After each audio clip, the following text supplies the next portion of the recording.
Hi everyone. आज हमारे साथ मिस्टर विशाल हमारे पॉडकास्ट में जुड़े हैं। तो हाय विशाल, वेलकम टू ओम पॉडकास्ट। कैसे हो सर? मैं ठीक हूँ, आप बताओ आप कैसे हो? वही बात। तो जिस टॉपिक में हम आज बात करने वाले हैं वो टॉपिक भी बहुत खास होने वाला है, बहुत इम्पोर्टेंट होने वाला है और बहुत इंफॉर्मेशन सबसे ज़्यादा होने वाला है, जिससे आप लोगों को आगे बहुत सारी इंफॉर्मेशन मिलने वाली है। तो विशाल, पहले मैं जानना चाहता हूँ आपके बारे में कि आप क्या काम करते हो, आपकी क्या जर्नी रही है जी, बताओ हमारे दर्शकों को कि आज हमारे बीच में कौन आए हैं। मेरा नाम विशाल है और मैं ताइक्वांडो खेलता हूँ। काफ़ी टाइम से खेल रहा हूँ। मैं 4 साल का था तब से ताइक्वांडो कर रहा हूँ और मैंने काफ़ी मेडल्स भी जीते हैं। नेशनल इंटरनेशनल भी खेला है मैंने। और मैं एनआईएस कोच भी हूँ। देहरादून का फर्स्ट एनआईएस कोच मैं ही हूँ यहाँ पर। मैं ट्रेनिंग दे रहा हूँ अभी बच्चों को यहाँ पे केनाल रोड पे, और मेरा खुद का एक जिम भी है जिसमें बच्चों को फिटनेस की ट्रेनिंग देता हूँ, सब कुछ साथ लेके। और बहुत मामूली सी उसमें फीस भी बहुत कम है। ठीक है, अगर जो कोई ज्वाइन करना चाहता है तो वो भी आ सकता है। तो फर्स्ट इंफॉर्मेशन जो आप लोगों के लिए होना चाहते हैं, अगर आप देहरादून से बिलोंग करते हैं तो एक तो ताइक्वांडो का अगर आप कोर्स करना चाहते हो तो फर्स्ट आप ज्वाइन कर सकते हैं। सेकेंड, अगर आप जिम लवर हो तो विशाल जिम भी ओन करते हैं जी। तो एक पॉइंट तो ये हो गया। अब जैसा कि मैंने बता दिया कि विशाल कौन है, विशाल ने अपने बारे में बताया, तो सबसे ज्यादा अब जब हम जिस पे हम आज बात करने वाले हैं वो है ताइक्वांडो गेम, जिसके बारे में हमें विशाल बताएंगे। कि विशाल, मेरा पहला क्वेश्चन आपसे ये रहेगा कि ये जो गेम है इसके बारे में बहुत कम लोग जानते हैं, जी। तो हमें इस गेम के बारे में बताओ और ये किस देशों में सबसे ज्यादा खेला जाता है और अभी इस गेम की पोजीशन इंडिया में क्या है, मतलब इसकी ग्रोथ इंडिया में कहाँ है, कितनी है, और आने वाले 10 सालों में या 15 सालों में हम कहाँ तक देखेंगे। देखो सर, ताइक्वांडो तो इस टाइम पे इतना फेमस गेम है ना कि इसकी कोई हद नहीं है। मार्शल आर्ट्स में सबसे फेमस गेम है अगर जो, वो taekwondo. First of all taekwondo Olympic game है, ठीक है। और जो ये गेम है ये कोरियन मार्शल आर्ट्स है, कोरिया का गेम है। तो हमारा जो ये फेमस गेम है ये इस लेवल पे पहुंच चुका है कि हमारे जो बच्चे हैं ना वो मेहनत तो बहुत करते हैं और पहुंच नहीं पाते हैं। आज तक हमारे यहाँ से सिर्फ पैरा में ओलंपिक तक गया, लेकिन आज तक कोई इंडिया से और ओलंपिक में क्वालिफाई नहीं कर पाया। तो जैसा कि विशाल ने बताया कि कोरियन गेम है और हमें बहुत अच्छा लगा कि हमने मतलब कोरिया से लाया और इंडिया में अभी ट्रेंडिंग में, मतलब आप कोई मूवी देख लो, कोई सीरीज देख लो, तो उसमें दिखाया जा रहा है कि ताइक्वांडो क्या है, कैसे खेलना है, कैसे खेला जाता है। बट यार एक जो सैड थिंकिंग है कि जैसे आपने बताया कि मतलब ओलंपिक में अभी तक इंडिया से कोई क्वालिफाई क्वालिफाई नहीं हुआ, मतलब किसी ने खेला नहीं। तो ओलंपिक में क्या, पैरा ओलंपिक में किसी ने अभी तक खेला? हाँ, पैरा ओलंपिक में खेली है। एक लड़की है अरुणा तनवार। अरुणा तलवार ने अभी पैरा ओलंपिक में खेला है, फर्स्ट इंडिया की तरफ से उसने प्रेजेंट किया है अभी ताइक्वांडो को, तो हमें बहुत खुशी होती है। बट आने वाले टाइम पे हाँ, जिस हिसाब से अभी ये गेम फेमस हो रहा है, जिस हिसाब से ये गेम चर्चा में है और लोग जानना भी चाह रहे हैं, और हर कोई अपने बच्चे को भी मतलब जैसे नर्सरी वगैरह वगैरह होता है ना, ऐसे ही अभी स्कूलिंग के जैसे करवाते हैं वैसे से करवाने लग गए हैं, तो वो आने वाले टाइम पे बहुत अच्छा होगा। स्कूल में, हर स्कूल में अभी ये कंपलसरी हो चुका है। हाँ, मतलब मैंने देखा है देहरादून में, मैंने इनके ट्राई की, इसीलिए मैंने आपको अप्रोच किया कि हम इस बारे में बात करेंगे। और आज का मेरा जो सेकंड सवाल है वो बहुत हटके है जी। कि अगर सपोज किसी बच्चे को स्टार्ट करना है, तो जैसे इसमें वो वाला भी कोई रहता है कि ब्लैक बेल्ट ऐसा करके, तो मुझे उसके बारे में जानना है कि ब्लैक बेल्ट क्या होता है, उसको कैसे अचीव किया जाता है, एक बच्चे कितने टाइम पे एक प्रोफेशनल लेवल पे खेल सकता है, कितना टाइम तक मतलब उसे लग सकता है। सर देखो, बच्चे को जो छोटा बच्चा है 4 साल की उम्र से बच्चा खेलना स्टार्ट कर देता है। ओके, आजकल हाँ प्रिंसिपल हो जाना कि हाँ, उसको फिर इतना मतलब उसको समझ में आ जाता है कि मुझे ये करना है। ओके। और दूसरा ये है कि इसमें हमारी बेल्ट्स होती है, white belt, yellow belt, green belt, green 1 belt. हमारी ऐसे 8 बेल्ट होती है। 8वीं बेल्ट जो हमारी होती है वो ब्लैक बेल्ट होती है। ओके, तो मतलब जो सबसे हाईएस्ट रैंक की बेल्ट है वो ब्लैक बेल्ट है। और इसका टाइम पीरियड होता है वो अकॉर्डिंग टू कोच के ऊपर होता है कि हमें अपने बच्चे को कितने महीने में एग्जाम कराना है। जैसे व्हाइट से येलो के लिए 3 महीने अप्रॉक्स होने चाहिए। ओके। उसके बाद उसके स्किल पे मैटर करता है वो बच्चा किस तरीके से सीख रहा है। कितने चलता? हाँ, कोच फिर अपने हिसाब से उसको कराने को 2 महीने में भी करा दे, कराने को 6 महीने बाद करा दे। ओके, तो मतलब एक स्टार्टिंग से लेकर और ब्लैक बेल्ट तक लगभग एक नॉर्मल फैमिली का बच्चा मतलब कितना उसका एक्सपेंस आ जाता होगा, खर्चा आ जाता होगा? खर्चा तो सर ठीक ठाक आ जाता है, पता नहीं लगता। अब वो एक मंथ सर में जाता है तो हाँ मंथली बेसिस में जाता है तो उतना अमीर। सर देखो, बच्चे के ऊपर एक तो फीस का खर्चा हो जाता है, ठीक है, मामूली सी फीस हम लोग जैसे मैं लेता हूँ, मैं 1200 1000 रुपए बच्चे से फीस पे करता हूँ, 700 में ही लेता हूँ। जिस जगह पे मैं ऐसे स्कूल में चलाता हूँ, हमारे SJRR में भी क्लासेस चलती है, तो हम कुछ बच्चों से 700 भी फीस करते हैं। तो उस लेवल पे ऐसे अब जैसे 700 फीस है और अब 3 महीने बाद बच्चा बेल्ट टेस्ट लेगा, उसकी भी 700 800 रुपए और एक्स्ट्रा खर्चा आ जाता है। ओके, तो अगर आपको स्टार्ट करने हैं तो आप 700 से स्टार्ट कर सकते हैं। तो अभी जैसे देहरादून में मैंने भी खुद भी ऑब्जर्व किया है, इसीलिए मैंने इस टॉपिक को चुना कि देहरादून में बहुत सारी फेडरेशन है, अभी बहुत सारी ब्रांचेस है देहरादून में। तो कोई बता सकते हो कि देहरादून में सबसे फेमस ब्रांचेस कौन सी है? सर ऐसे तो मैं किसी का नहीं बता सकता फेमस क्या है, पर सब अपने तरीके से अपने अच्छे लेवल पे काम कर रहे हैं। हाँ, सारे कोचेस अच्छे लेवल पे काम कर रहे हैं और अच्छा है कि काम कर रहे हैं। बस मेरा थोड़ा एक छोटा सा वो रहता है कि कोचेस को सिर्फ ब्लैक बेल्ट के बेस पे कोच नहीं बना जाता, या एक तुम एक अच्छे प्लेयर हो तो कोच नहीं बन सकते, बिल्कुल नहीं है ना। आपको एक कोच, जब मैं एक एग्जांपल देता हूँ जी, कि एकेडमी में बच्चे को इंजरी हो जाती है। अब मैं एक टूर्नामेंट में गया था, तो वहां पर कोच में क्या हुआ, बच्चे को पैर मुड़ गया, तो उसका कोच क्या करता है, वो मंतर मार के उसको हाथ से सिकाई कर रहा है। तो ये लॉजिक मुझे समझ में नहीं आया।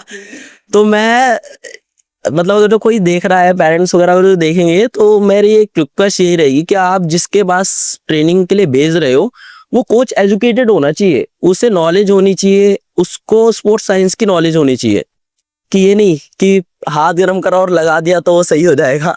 देखो, किसी भी चीज को अगर कोई भी, चाहे आप टाइकोंडो ले लो या कोई भी गेम से ले लो, अगर आपके पास बेस्ट कोच रहेगा, अच्छा नॉलेज का कोच रहेगा, तो आपके आउटपुट अच्छे निकलते। अगर आपके पास अच्छा कोच नहीं रहेगा तो वो अच्छे आउटपुट्स नहीं आएंगे। वो कुछ टाइम के लिए चलेगा क्योंकि वो उसके खुद के स्किल्स होंगे, वो खुद का हार्डवर्क उसका बोलेगा, बट जो एक टेक्निकल आता है, जो आपका एक तरीका होता है, उस गेम के जो रूल्स बोलते हैं, वो कुछ टाइम बाद ही आते हैं जब आपके पास अच्छे मेरे अकॉर्डिंग मैं सिर्फ टाइकोंडो की बात नहीं कर रहा, मैं हर एक गेम की बात कर रहा हूँ। उसमें स्पोर्ट्स साइंस अगर जो कोच नहीं पढ़ता, अगर स्पोर्ट्स साइंस की नॉलेज किसी कोच को नहीं है, तो मेरे हिसाब से कोच नहीं है, साफ सीधी बात है। मैं देख रहा हूँ आजकल स्कूलों में भी ना, कोई भी मतलब 10वीं पास है, 10वीं फेल भी है, और वो एक ब्लैक बेल्ट बना हुआ है और स्कूल ने वो रखा हुआ है। तो मैं स्कूल वालों से भी थोड़ी रिक्वेस्ट करूंगा कि अगर जो आप किसी कोच को रखते हो, तो आप डिग्री चेक करो उसकी, आप खाली उसके ब्लैक बेल्ट के बेस पे ही जॉब मत दो। कल को किसी बच्चे को चोट लग जाती है तो क्या करेगा वो, वही करेगा वो, फिर देह अपनी जो से सीखा है वही कर सकता है। तो ये तो हो गया अपना ताइक्वांडो गेम के बारे में, हो गया कोचेस के बारे में, हो गया। बट मेरा जो अभी तक एक बहुत छोटा सा सवाल भी है और मेरे जिज्ञासा भी है और मैं लोगों को बताना भी चाहता हूँ। मैं आपके बारे में जानना चाहता हूँ कि आपने कैसे स्टार्ट किया, आपने कैसे कैसे अचीव करके आज खुद कोच भी हैं और एक ताइक्वांडो प्लेयर भी रह चुके हैं और अभी भी कर रहे हैं। हाँ जी, तो आप अपने बारे में भी मेरे को बता दो, तो मेरे को वो जो के अंदर से सेटिस्फेक्शन रहेगा वो मेरा हो जाएगा।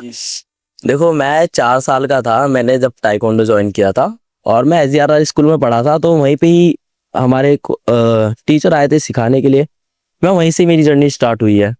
काफ़ी बार मैंने ये चीज़ें फेस की है कि हमारे पास इतना पैसा, मेरी उस टाइम पे 75 रुपये फीस थी सर, और आप यकीन नहीं मानोगे, मुझे वो 75 रुपये भी नहीं दे पाता था मैं, ऐसा था। मेरे घर वाले बिल्कुल मना करते थे कि ये इसमें कुछ नहीं रखा है, हाथ पैर तुड़वा करके घर में बैठ जाए, कोई दिक्कत। मैं घर से छुप करके मैंने टाइकोंडो खेलना स्टार्ट, मतलब वो आपका फैशन था, वो आपको करना था। और मैं पकड़ा भी गया, मैंने इतनी मार खाई।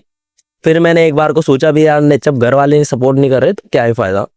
तो मेरे एक कोच है, मैं अभी नाम नहीं लूंगा सर का, थोड़ा हमारे में अनबन चल रही है, तो उन्होंने मेरी मतलब दुकान पे आकर के मेरे को, पापा को समझाया कि बेटा आपका बच्चा लंबी रेस का घोड़ा है, यहाँ नहीं चुकेगा।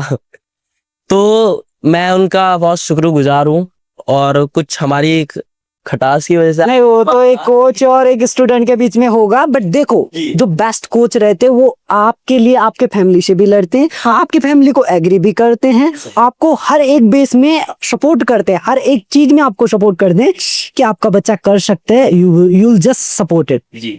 तो बस मेरे सर ने मेरे को सपोर्ट करा, ठीक है। उसके बाद मैंने अपनी फैमिली को, मेरे फैमिली से बात करी, उन्होंने बताया, ये बहुत बताया, जैसे मैंने लंबी रेस का घोड़ा, यही डायलॉग मैंने सर का आज भी याद है। तो घर वालों ने बोला चलो कोई बात नहीं, आप पढ़ लो, ठीक है। तो वही 75 में मैंने जर्नी स्टार्ट की थी, और उसके बाद मैं करता गया, मेडल लेता गया।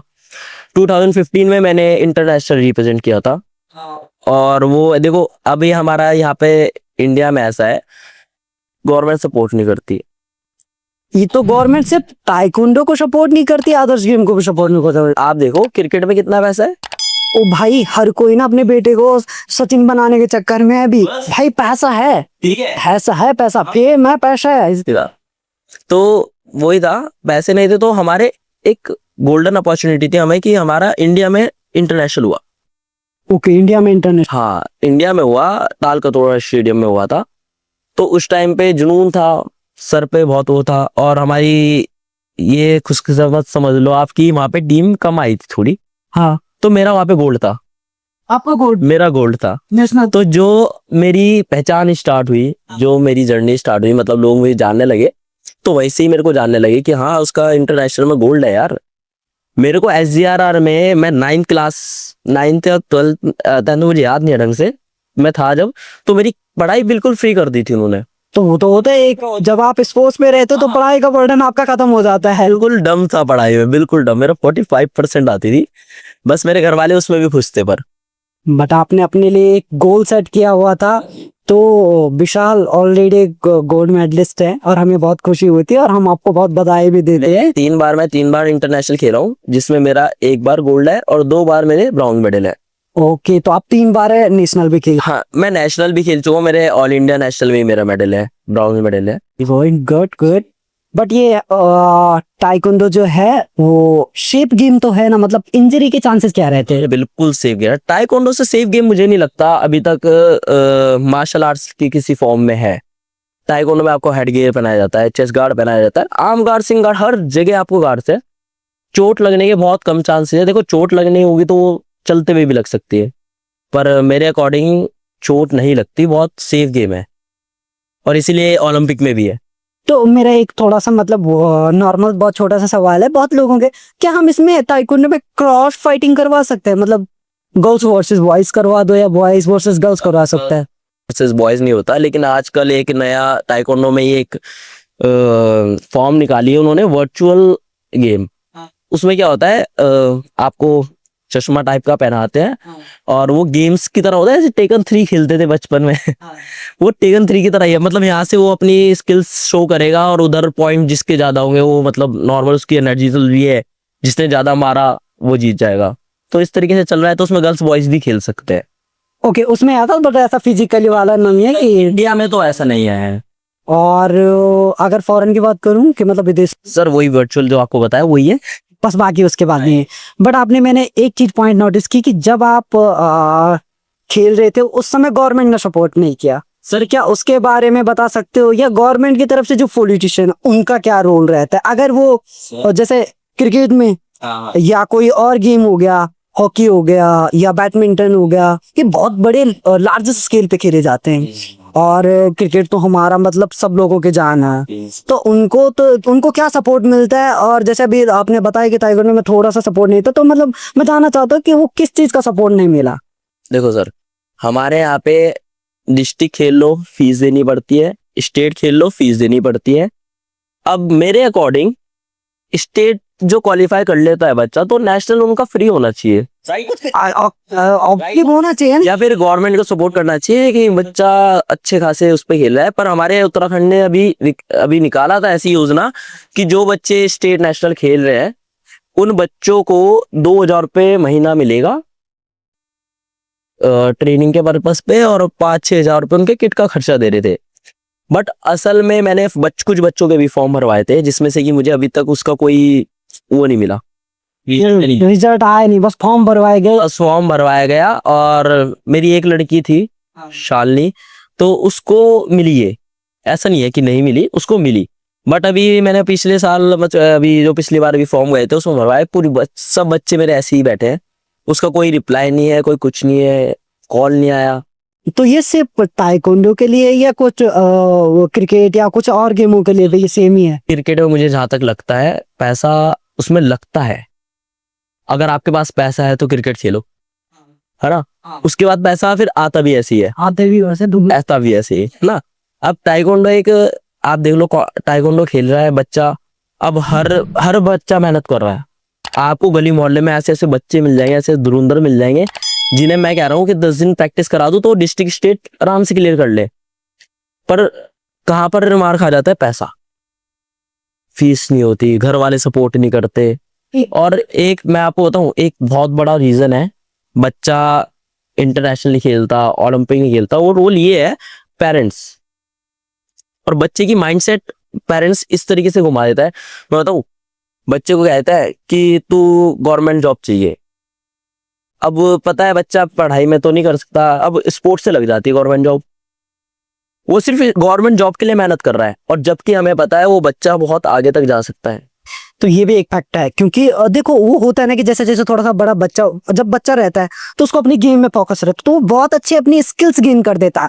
बट जैसे जैसे वो फिर बड़ा होता है, उसको एज हो निकलने लगती है, मतलब एज होने लगती है उसकी, कि वो खुद के डिसीजन ले, वैसे वैसे फिर पेरेंट्स में कुछ प्रेशर बनाते हैं कि आपको गवर्नमेंट जॉब चाहिए होगी, गवर्नमेंट जॉब के बिना नहीं है आप सक्सेस आज के डेट में। वो गवर्नमेंट जॉब मिली, वो वहां पे खेलना बंद कर देता है, ठीक है। तो ये चीज है, बच्चा अगर वो कंटिन्यूसली खेले, महेंद्र सिंह धोनी है फॉर एग्जाम्पल, मैं आपको देता हूँ, क्रिकेट की बात है, ठीक है, तो उसको गवर्नमेंट जॉब मिली थी और वो रेलवे में, अब उनकी फैमिली खुश थी उस चीज, उसकी फैमिली खुश थी, फैमिली बहुत खुश थी फैमिली। सर गवर्नमेंट जॉब मिलेगी तो फैमिली किसकी खुश नहीं होगी कि फैमिली खुश हो जाती है। अब अगर जो वहीं पे टिक जाता तो आज उसका नाम शायद कोई जानता ही नहीं, नहीं जानता, फिर तो और टिकट कलेक्ट कर रहे होते हैं इसी प्लेट। वही कर रहा होता है। महेंद्र सिंह धोनी, आज महेंद्र सिंह धोनी इस लेवल पे है, शायद उससे अच्छा कैप्टन वर्ल्ड में नहीं है। वो नंबर और कूल कूल कूल कैप्टन जिसको बोलते हैं, और one of the best captain. तो सर यही भी रोल है, एक हमारे ताइक्वांडो में भी ऐसा ही है, बच्चा वहां तक मेहनत कर रहा है जब तक उसको गवर्नमेंट जॉब मिल रही है, उसके बाद वो मेहनत नहीं करता। तो स्केल है आगे, बट बच्चा मतलब वो मेंटेलिटी नहीं मिले उसका। मैं एक चीज और आपको आज विशाल बता देता हूँ, जहां तक मुझे अभी तक मैंने आपसे कन्वर्सेशन किया, क्योंकि मुझे भी इस गेम के बारे में ज़्यादा नॉलेज नहीं, इसीलिए मैंने इसके बारे में रिसर्च किया, पढ़ा, फिर मैंने आपसे कनेक्ट हुआ, आपको बुलाया, आज आपसे बात कर रहा हूँ। जो ये चीज़ है ना कि अभी तक ओलंपिक में नहीं खेला गया इंडिया की तरफ, ये वन ऑफ द एक मेजर रीजन है। क्योंकि देखो, जब हम ओलंपिक में किसी गेम को लेके जाते हैं और हमारा देश या हमारी कंट्री उसे प्रेजेंट कर रही है, तो पूरा देश उस चीज को देखता है और समझता है कि कोई वहां तक गया है, ये गेम है। अभी तक जब इतना फेमस नहीं है, सब लोग करवा रहे हैं, बहुत सारी मूवीज में देखा गया, वेब सीरीज, आप बहुत सारी जगहों पे देखा गया, और बहुत सारे स्कूल भी से है, फ्रेंचाइजीज है, बहुत सारी चीजें हैं इसकी। बट जब तक उस लेवल पे उस चीज को प्रेजेंटेशन नहीं किया जाएगा, उतनी वैल्यू नहीं मिलेगी। तो ये भी एक वन ऑफ द रीजन मैं आपको बताता हूँ, हमारे अगर देहरादून की मैं बात करता हूँ ना, तो फेडरेशन, ढेर सारी फेडरेशन बनी। हाँ, फेडरेशन बहुत सारी खुली है। अब बच्चा कौन सी खेले? अब मैं अपना खुद का मैं आपको एक्सपीरियंस बताता हूँ। हाँ। मैंने TFI खेली, ITF खेली, मैंने लगभग मैंने कोर्सेज सब खिलाए। जब मैं NIS क्वालिफाई करा तो मैंने वहां पे अपने फॉर्म लगाता हूँ, तो कहते हैं कि ये तो फेडरेशन वैलिड ही नहीं है। आप खुद सोचो, मेरे को कितने 18-19 साल मैंने मेहनत करी और मुझे वहां पे ये बोल दिया जाता है ये सर्टिफिकेट आपके वैलिड नहीं है, तो आप सोचो कितना दिल पे लगता है। वो तो अच्छा हुआ मैंने यूनिवर्सिटी वगैरह CBSE गेम्स वगैरह खेल लिए थे, मेरे मेडल थे वो लग गए, वरना मैं तो ना इधर का था ना मैं उधर का था। सर फेडरेशन बनी पड़ी है। देखो मैं देहरादून की बात कर रहा हूँ, देहरादून में IT है, TFI है, TFI भी 2 है, ITF है। लोग अपने हुई बेस पे अपनी फेडरेशन खोल के बैठे हैं, सब बिजनेस बना दिया, ताइक्वांडो को एक बिजनेस बना दिया।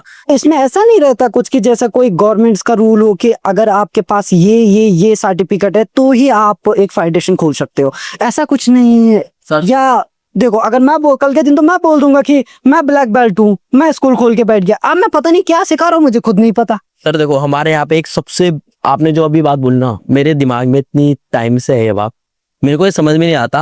हमारे यहाँ सेक्रेटरी बने हैं, ठीक है, अब मैं नाम नहीं लूंगा किसी का भी, सेक्रेटरी बने हैं। अब सेक्रेटरी, हाँ, सिर्फ ब्लैक बेल्ट के बेस पे, सिर्फ ब्लैक बेल्ट क्या है ना, उनके पास फिजिकल एजुकेशन की कोई डिग्री है ना, NIS कोच है वो, ना उनके पास वो है NR भी मैंने अभी देखा होते हुए भी, ठीक है, तो उनके पास कुछ भी नहीं है, वो टीचर भी है और वो यहाँ के सेक्रेटरी साहब बने पड़े हैं, समझ रहे हो आप?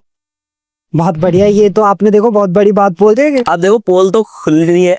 और तो जब बातें होंगी तो जो सही है वो सही है, उसमें देखो अगर कोई बंदा उस चीज को लिए एलिजिबल नहीं है, अगर उसे वो चीज जबरदस्ती दी जा रही है, वो उस चीज को सर दी नहीं जा रही है, मैं आपको बताऊं, अब वो कहता है मेरे पास काम करने का एक्सपीरियंस है, मेरे पास ये है, देखो एक्सपीरियंस तो सबको हो जाता है, क्या हम लोग चलना पहले से थोड़ी सीखे थे, चल ले हम चलते चलते आए वो सीखे। और देखो जिसके पास नॉलेज है, जिसके पास सर्टिफिकेट है, जिसके पास डिग्री है, आप उसको तो मौका ही नहीं दे रहे हो।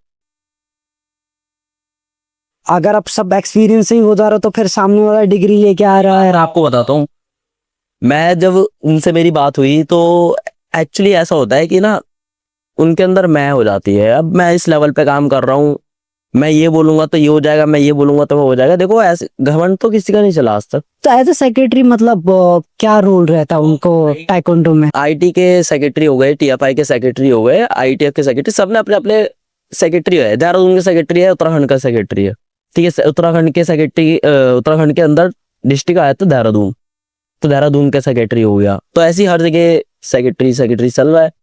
अब वो कहता है कि TFI खेलेगा तो मैं IT से बैन कर दूंगा, IT कहती है मैं तू यहाँ खेलेगा तो मैं वहां बैन कर दूंगा।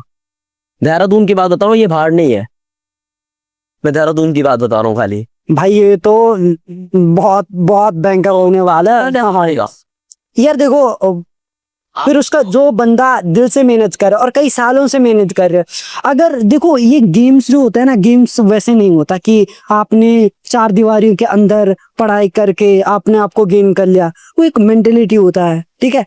बट जो गेम्स होता है ना, उसमें जाना पड़ता है, आपको अपने शरीर को, इमोशन है, सो करना पड़ता है, तब जाके आपको मिलता है। और आपको फिर कोई बोल दिया जाए कि आप इस लेवल के नहीं, आप इस लेवल, तो आप इस वाली उसमें खेलोगे तो आप इस वाले में नहीं खेल पाओगे। मैं आपको बताता हूँ, देखो क्या चीज होती है, मैं किसी से बात कर रहा हूँ, अब वो बेनिफिट देख रहा है खाली अपना। मैंने बोला कि सर हमारे बच्चों को खेलना है, आप कैसे भी खिलाओ, आप मेरे बच्चों को खिलाओ, आपकी हमारी आपसी संबंध खराब हो सकता है, उसमें बच्चे का रोल खराब नहीं हो सकता। तो बच्चा कैसे खेलेगा? मेरी तरफ से मैं कह रहा हूँ आप अपनी तरफ से खिला दो, आपके उससे खिला दे। इसमें मेरा बेनिफिट क्या है? बच्चा फीस दे रहा है सर, अरे बच्चा फीस भी दे रहा है सर, मेरा बेनिफिट क्या है? आप अपने बेनिफिट के लिए किसी के करियर के साथ नहीं खेल सकते, नहीं खेल सकते। मतलब आपका कहने का मतलब है कि पॉलिटिशियन होता है, वो सब बहुत ज्यादा है, पॉलिटिशियन गेम्स में होता है। हाँ। और मैं, मेरा नेक्स्ट सवाल आपसे यही था कि क्या एक मतलब पॉलिटिशियन का इसमें रोल रहता है, या किसी को अगर मैं कोई किसी अच्छी पोस्ट में हूं तो क्या मैं किसी को बढ़ा सकता हूँ? मैं आपको बताता हूँ, अगर वो सेक्रेटरी है तो कोशिश करेगा वो कि मेरे बच्चे पहले आगे निकले, कि मेरे फेडरेशन के बच्चे नहीं मेरे एकेडमी के बच्चे आगे जाए वो। तो ये होती है। मैं अगर फाइट की बात कर लूं, हर गेम में चीटिंग होती है। अभी CBSE गेम्स चल रहे थे नेशनल, आपने देखा होगा, उसमें मारा मारी हो रही थी सर, कोचेस को पीट रहे थे रेफरीज। आप वीडियो देखो, मेरे पास पड़ी हुई, मैं आपको शेयर करूंगा, वहां पे कोचेस और रेफरीज में पीट रही थी खतरनाक तरीके से। तो मैं कह रहा हूँ मैनेजमेंट को सही करना चाहिए।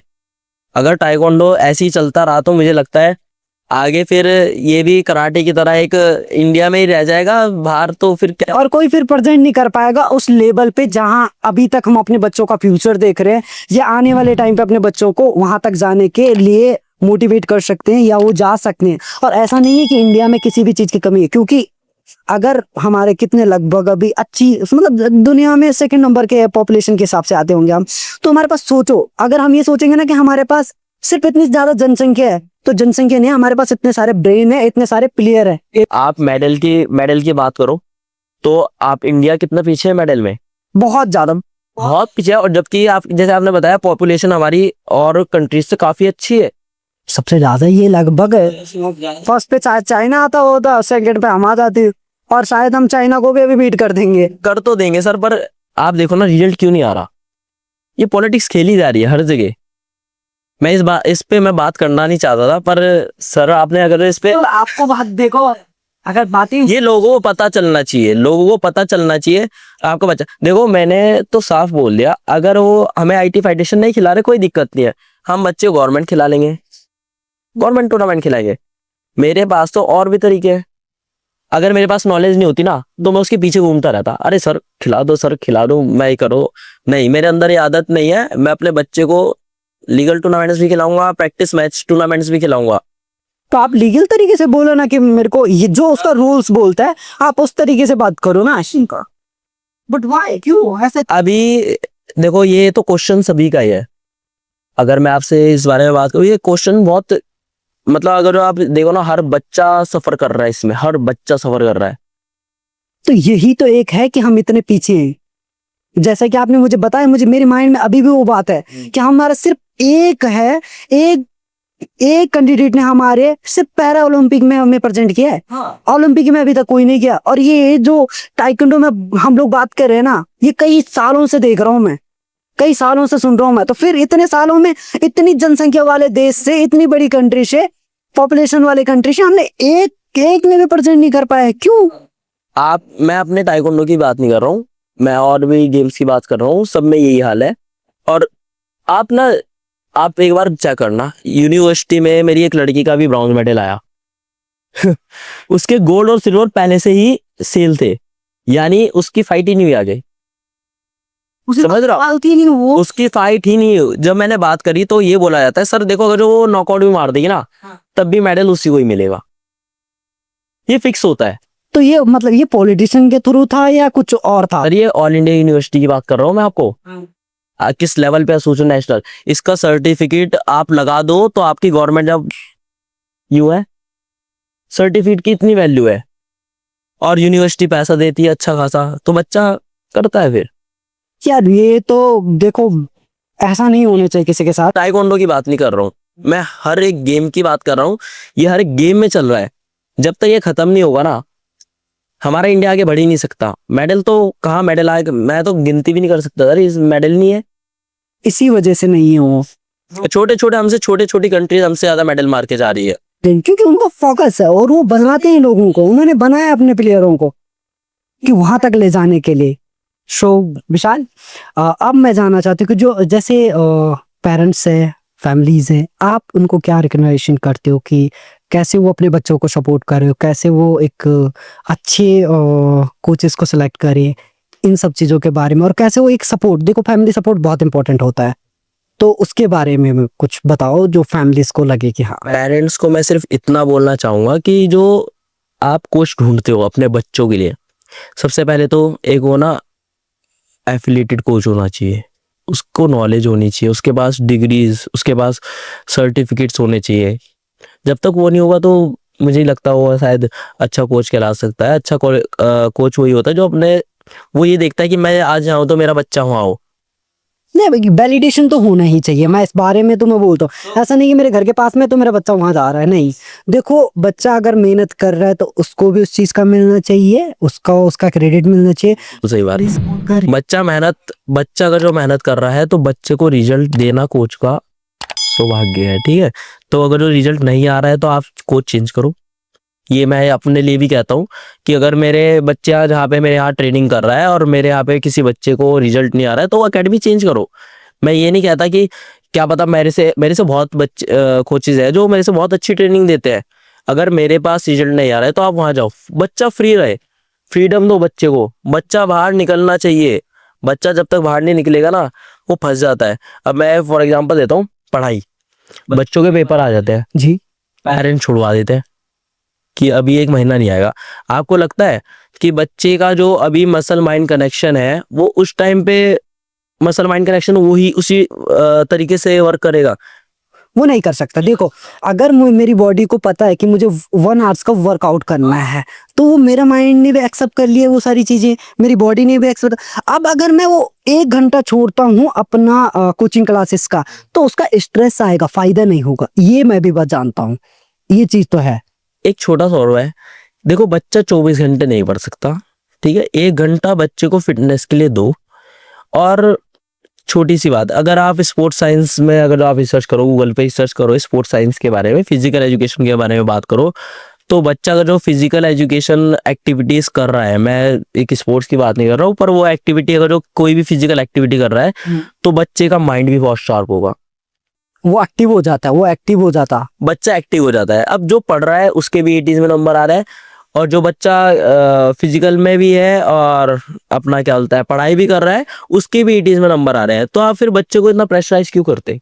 सब कुछ पढ़ाई इंपॉर्टेंट है, फिजिकली वर्कआउट भी उतना ही चाहिए ही चाहिए। बच्चा एक फ्री माइंड हो जाता है, और बच्चा 24 घंटे नहीं पढ़ता।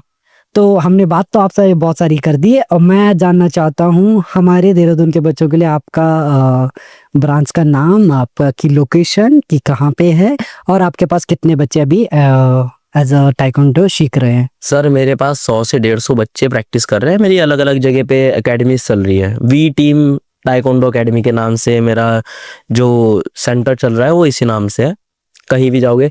और एक मेरा जो पर्सनल जो मैं कह सकता हूँ कि हाँ मेरी जो जहाँ पे मैं आपको हर वक्त अवेलेबल मिलूंगा, वो मेरा कैनाल रोड पे है, ठीक है, दुर्गा विहार सावरिया स्वीट शॉप के ऊपर। वी टीम फिटनेस सबके नाम से है, उसमें जिम है। और मैं आपको ये भी बता दूं, मैंने कोई फीस ज़्यादा नहीं है, आप आओ।